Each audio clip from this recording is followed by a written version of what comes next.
सेई मर्मरे ध्रुव चिंता करुचंती मति विदूषिता देही मोर मस्तिष्क को मोर मन को विभ्रांत करिवार एकमात्र कारण होचंती देवता माने कारण पतभी असहिष्णु भी मते जो पद प्राप्त करैले भगवान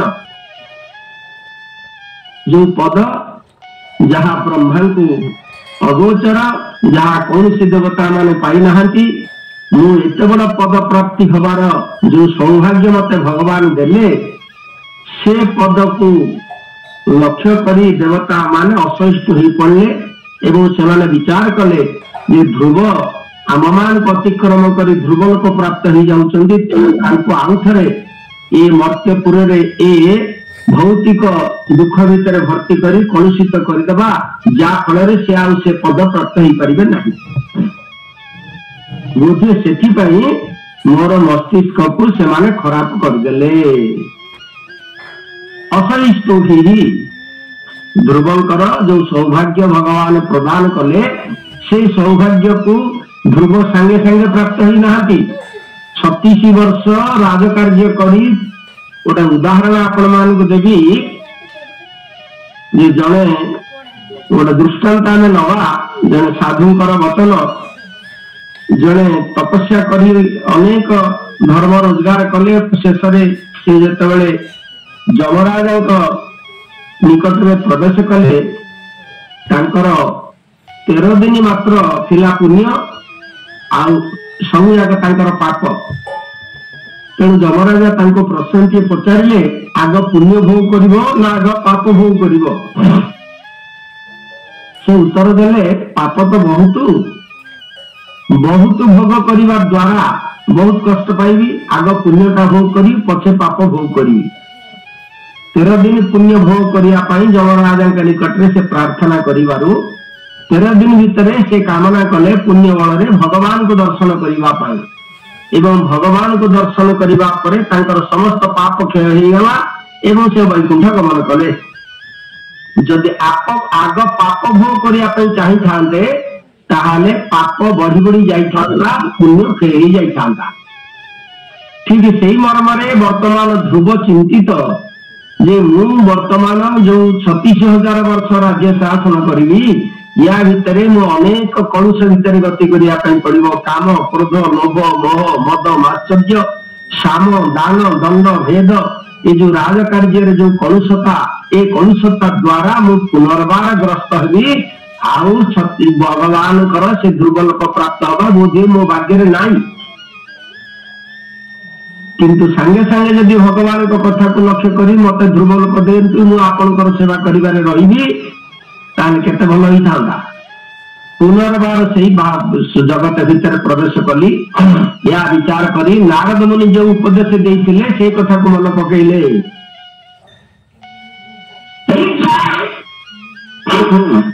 ध्रुव महाराज चिंता करुचंती नारद मत सत्य कथा कहउतिले कथा को ग्रहण न करी भूल करी मन पकड़े नारद कौन कौन कहते ध्रुव महाराज को आसंत आमे माने से परिवेश अतिक्रम करी आसीचे नारद प्रथम ध्रुव महाराज को कि प्रकार उपदेश देते से कथा अनुध्यान करवा नारद कहते हे ध्रुव तुम्हें विमाता पिता आउ भाई एमान प्रति देश आचरण करुड़ाक भल कथा नुह ए देश को परित्याग कले भगवान को पाइब नचेत विपथगामी हम मुझे कथा शुणिली ना प्रथम पर्याय प्राथमिक भूल है नारद महर्षि मत उपदेश देले देश परित्याग कर द्वितीय पर्याय नारद मध्य कही हे ध्रुव तुम्हें पिला लोक वर्तमान तुमर ईश्वर आराधना करिवार बयस होई नाही तुमर बयस हेले ईश्वर आराधना करिवो तुम्हें फेरी जाओ बाल स्तावत क्रीड़ा सक्त तरुण स्तावत तरुण्य रक्त वृद्ध स्तावत चिंता मग्न सन्यासी स्तावत कोपि न मग्न बालक समय खेल बुल करवा कर्तव्य एवं सन्यास वार्धक्य अवस्था भगवान को चिंता करने दरकार तुमर भगवान को चिंता करिबार बयस ही ना, तुम फेरी जाओ। मु नारद महर्षि कथा ग्रहण कली नाही। पुनर्बार कहले तुम घर को फेरी जाओ, बयस हेले भगवान कर सेवा करिबा पई मनस्थ करिवो, से कथा मध्य मु ग्रहण करी नाही। पुनर्बार कहले, पुनर्बार नारद महर्षि उपदेश दे कहले बालक मान होचन निर्विकार, मान अपमान प्रति निंदा प्रशंसा प्रति तांकर कौन प्रकार भाव न थाए। तुम्हें बालक ही वर्तमान विमातांकर जो कटवाक्य प्रति जो द्वेष आचरण करिच से कथा करिबा कथा नुह, एक कथा भूली जाओ। मु ता मध्य भूलिली नहीं। पुनर्बार कहले तुम्हें जो राज संपत्ति आशा करिबा पाई पितृंक पितांकर कोଳରେ उपवेशन करिबा पाई चिंता करी भगवान को डाकुच, ये होची असत चिंता, आसुरिक चिंता। ए आसुरिक चिंता परित्याग कर। ए नारद महर्षि मत जो 5टी उपदेश प्रदान करिसंती, ए 5टी उपदेश मु ग्रहण करि पारली नाही। बोधे सेति पे मोर अवस्था हला। यदि नारदंक बोल चिंता करी पिता विमाता और भ्रातांक प्रति सहृदयता प्रकाश करिथांती, बोध हुए मु आउ थरे 36,000 वर्ष मर्त्यपुर अवतीर्ण हवा पाई भगवान मत आशीर्वाद करिनथांते। यदि मु भगवान के निकट रे समर्पित भाव रे भगवान कर जो दिव्य पद प्राप्ति हवा पाई इच्छा करिथांती, ताले सीधा सड़क भगवान कर धाम को चली जाइथांती। तो पुनर्बार से कष्ट अवलंबन करी आउ थे मर्त्यपुर को आसी जो भाव रे मोर मन कलुषित हवा पाई जाउची, ए भाव मते प्राप्त हबार उचित नथिला। पुनर्बार ध्रुव विचार करुचंती, मते ए भली भाव रे विपथगामी करिसंती से देवता माने। कारण देवता मानकर जीवन रे साधन नाही। देवता मानकर जोनि होची भोग जोनि। भोग करिबा पई सेमाने देवलोक प्राप्ति हिचंती। मानव जोनि होची साधन जोनि। तपस्या करिबा, जप करिबा, ध्यान करिबा, भजन करिबा, कीर्तन करिबा, भगवान कर सेवा करिबा, ये होची मानव जीवन रे संभव। देवता मानक जीवन रे असंभव नुह। कौन सी देवता तपस्या करि पारंती नाही, कौन सी देवता साधन करि पारंती नाही। देवलोक रे भागवत, गीता, रामायण, भगवान कर नाम कीर्तन, भगवान कर सेवा एसबु नाही। स्वर्गे सत्ये च कैलासे वैकुंठे नास्त्यं रस। ये कथा सुंदर भाव रे हमको ब्रह्मा सूचना देइचंती। स्वर्गे सत्ये च कैलासे, स्वर्गपुर रे ए भाव नाही, साधना नाही। कैलास रे साधना नाही, सत्य लोक रे साधना नाही। केवल मर्त्य लोक रे साधना अछि, जहा करिबा द्वारा मर्त्य लोक माने देवता पाइति जानती। देवता मानकर पुण्य क्षय हुए, मनुष्य मानकर पुण्य बढ़े। तेणु देवता मान विचार करती, जदि मनुष्य मानकर पुण्य बढ़िब ताहले सेमाने देवलोक प्राप्ति हेबे, आउ आम मानकर पुण्य कमिले आमे मर्त्यलोक प्राप्ति हेबु। तेणु देवता माने तांकर पतन भय मनुष्य मानक प्रति द्रोह आचरण करती एवं सेमानकर तपस्चरण रे व्याघात सृष्टि करती। देवता माने क्षीणे पुण्य मर्त्य लोके विसंति। ब्रह्म संहिता रे वर्णना कराई, क्षीणे पुण्य मर्त्य लोक विसंति। जड़े देवता जड़े जदि मनुष्य देवलोक प्राप्ति हब, जड़े देवतांकर चाकरी जीव। एक कथा मध्य वर्णना कराई, जड़े मनुष्य जदि देवलोक प्राप्ति हुए बा देवता हुए, जड़े देवतांकर स्थान क्षय हब, से मर्त्यलोक को आसिबे। तेणु देवता माने विचार करुचंती, जदि मनुष्य माने देवलोक प्राप्ति हेबे ताले आमे माने मर्त्यलोक को जीवाक पड़िबो स्वर्गपुर छाड़ी। सेति देवता माने मनुष्य मान प्रति द्रोह आचरण करती। देवता माने बोधे मत मोर मत कलुषित कले, मु पुनर्बार से पाप पंक भितर लीन हवा 36,000 वर्ष पुनः भौतिक भाव अतिक्रमण करने पड़ो। एक कथा चिंता करी विषादग्रस्त होती देव ध्रुव। आसतु ये हूँ 32 नंबर श्लोक तात्पर्यार्थ। हेमंते मन दुख करी गोविंद ध्रुव मिलिला निज पुरी गोविंद पथे ध्रुव को देखी जने गोविंद मिलिले राजा सन्निधाने गोविंद केते जन बेगे धाई गोविंद कहिले राजा आगे जाई गोविंद ओ नाथ सुण सावधाने गोविंद ध्रुव मिलिले उपवने गोविंद निधि प्राप्त प्राय मणि गोविंद संभ्रमे चित्त रूपमणि गोविंद तक्षणे आसन उठिला गोविंद नारद वाक्य सुमरिला गोविंद आनंद सागरे बुड़िला गोविंद चार कंठरे हार देला गोविंद चार कंठरे हार देला गोविंद चार कंठरे हार देला गोविंद बोल भक्तवत्सल भगवान की माने चक्रांत करी ध्रुवंकर मति खराब करिसंती 33 नंबर श्लोक को आम जीवा पुनर्बार ध्रुव चिंता कर आउ कौन कारण हो पारे मोर मति विभ्रमर महत लोक मैंने अन्य मान को दोष देवा पूर्व निजर दोष कथा चिंता करती तेणु ध्रुव वर्तमान देवता मानकर दोषर छाड़ी आउ कौन दोष थाई पारे कहीं मुझे मति भ्रम मोर है से चिंता करुँच 33 नंबर श्लोक दैवी मायामुपाश्रित्य दैवी मायामुपाश्रित्य प्रसुप्त इव भिर्नद्रुक् तप्ते द्वितीयोऽप्यस्यति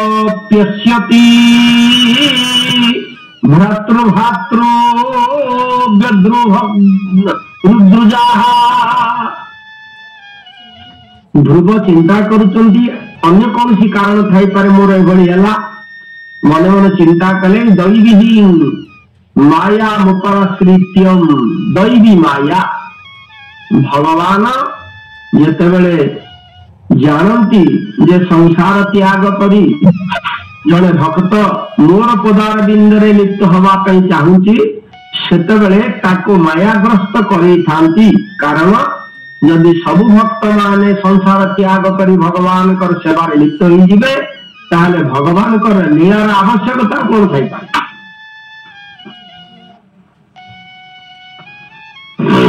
जदि रावण भाया राक्षस सृष्टि न हे जदि कंस भली राक्षस सृष्टि न हे ताहले राम आ कृष्णकर आवश्यकता आसीब कौन आ लीला हम केमती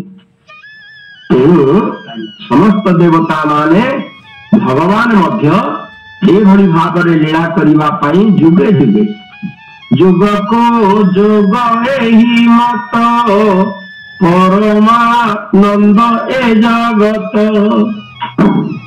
जगत रे लीला विस्तार करिबा पई भगवान कर इच्छा आबरु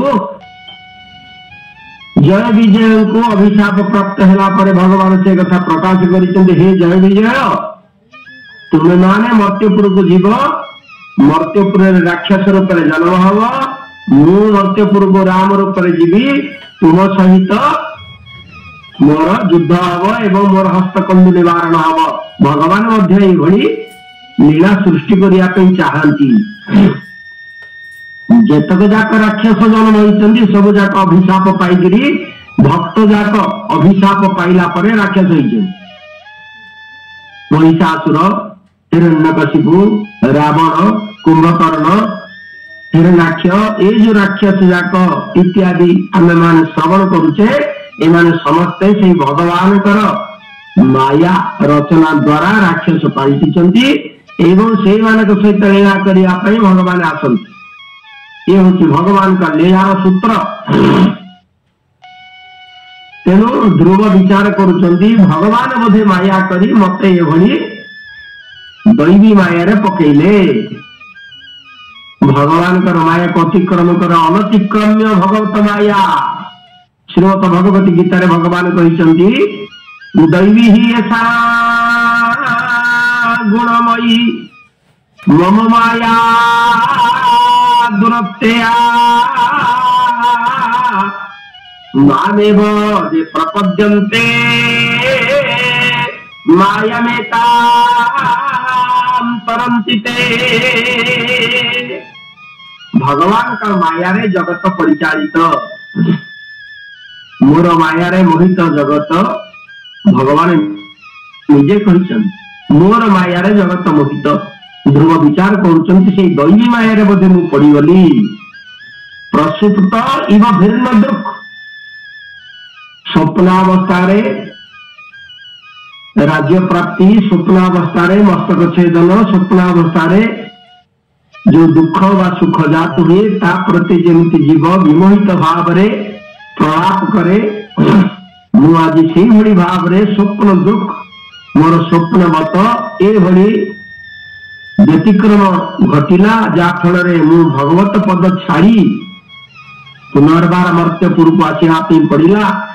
ये पार्थिव जगत भितर पुणी चित्कार मते भिन्न दुख अर्थात गोटे भिन्न भाव सृष्टि है।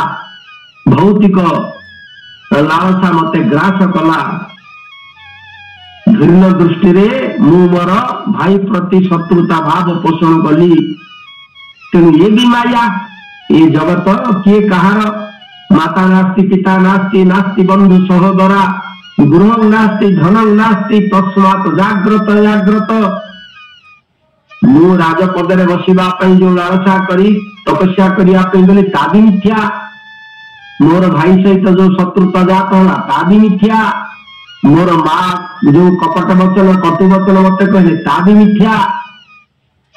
तेणु ये मिथ्यामय जगत भितर एकमात्र सत्य है भगवान। मु तांकु पाइला परे पुणी मिथ्यामय जगत को फेरिले केमितिका।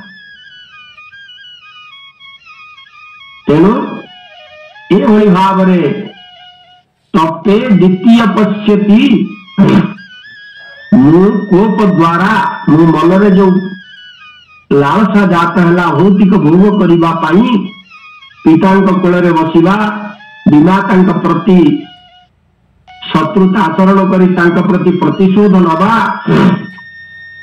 आ भाई जो भाग्य प्राप्त होती ईर्षा प्रदर्शन करवा ए जो मोर पाप चिंता आसला ता द्वारा मोर द्वितीय भाव जात है। प्रकृत रे शुद्ध चेतना रखा व्यक्ति मानकर एभली आसे नहीं। जो माने शुद्ध चेतना रे से मानकर एभली चिंता आसीबो नहीं। से माने कौन सी मंद कार्यर भल चिंता करती। भगवान जहाँ करती प्राणी मंगल सकाशे से ये कथा चिंता न करी द्वेष भाव मन में जागृत करिवारु तांकर द्वितीय भाव जागृत है। श्रीमद भगवती गीता कहले सुनिचैव सुपाके च पंडिता समदर्शिन। जगतर समस्त प्रति समान भाव प्रदर्शन करवा हूँ दैवी संपत। मुझे कथा त्याग करी आसुरी संपत प्रति आकर्षित हेली। जो भाव वर्तमान मु चिंता कली से भाव मते प्राप्त है। भौतिक गुण त्रिगुण द्वारा व्याप्त होता है। तारी अभाव प्रभाव हेतु आम मानकर अभिशुद्ध चेतना जागृत हुए। त्रिगुण भाव जात हेबा हेतु अभिशुद्ध चेतना जागृत हुए। अभिशुद्ध से चेतना जागृत हेले आमे माने परस्पर प्रति शत्रु भाव मित्र भाव वैर भाव एगुड़ाक जात हुए। किंतु समस्त प्रति समान भाव प्रदर्शन करी दैव संपत्ति प्राप्त हुआ शुद्ध चेतनशील व्यक्ति कार्य। जो माने कृष्ण चेतनशील से माने सदा सर्वदा समान समस्त प्रति समान भाव पोषण करती। एभली भाव ध्रुव चिंता करुचंती। 33 नंबर श्लोक रे नमो भगवते वासुदेवाय इंद्रिय अधिष्ठाता देव सबु ही तांकरी प्रभाव सेही माया को आशा करी गाढ़ निद्रारे सुप्त परी देखिली स्वप्न अवास्तव राज आसन भोगलो एकाईश्वर पाद छाड़ी असत्य माया तुझा बुड़ी मन रोगरु देशमती भाई होइबी भाई प्रति अहंकारु हिंसाकृत हेउछि मोहि अनुतप्त हेउछि मोहि अनुतप्त अहंकारु हिंसाकृत बोल भागवत भगवान के सुंदर भाव 32 नंबर श्लोक ओडिया अनुवाद 33 नंबर श्लोक ओडिया अनुवाद श्रवण कले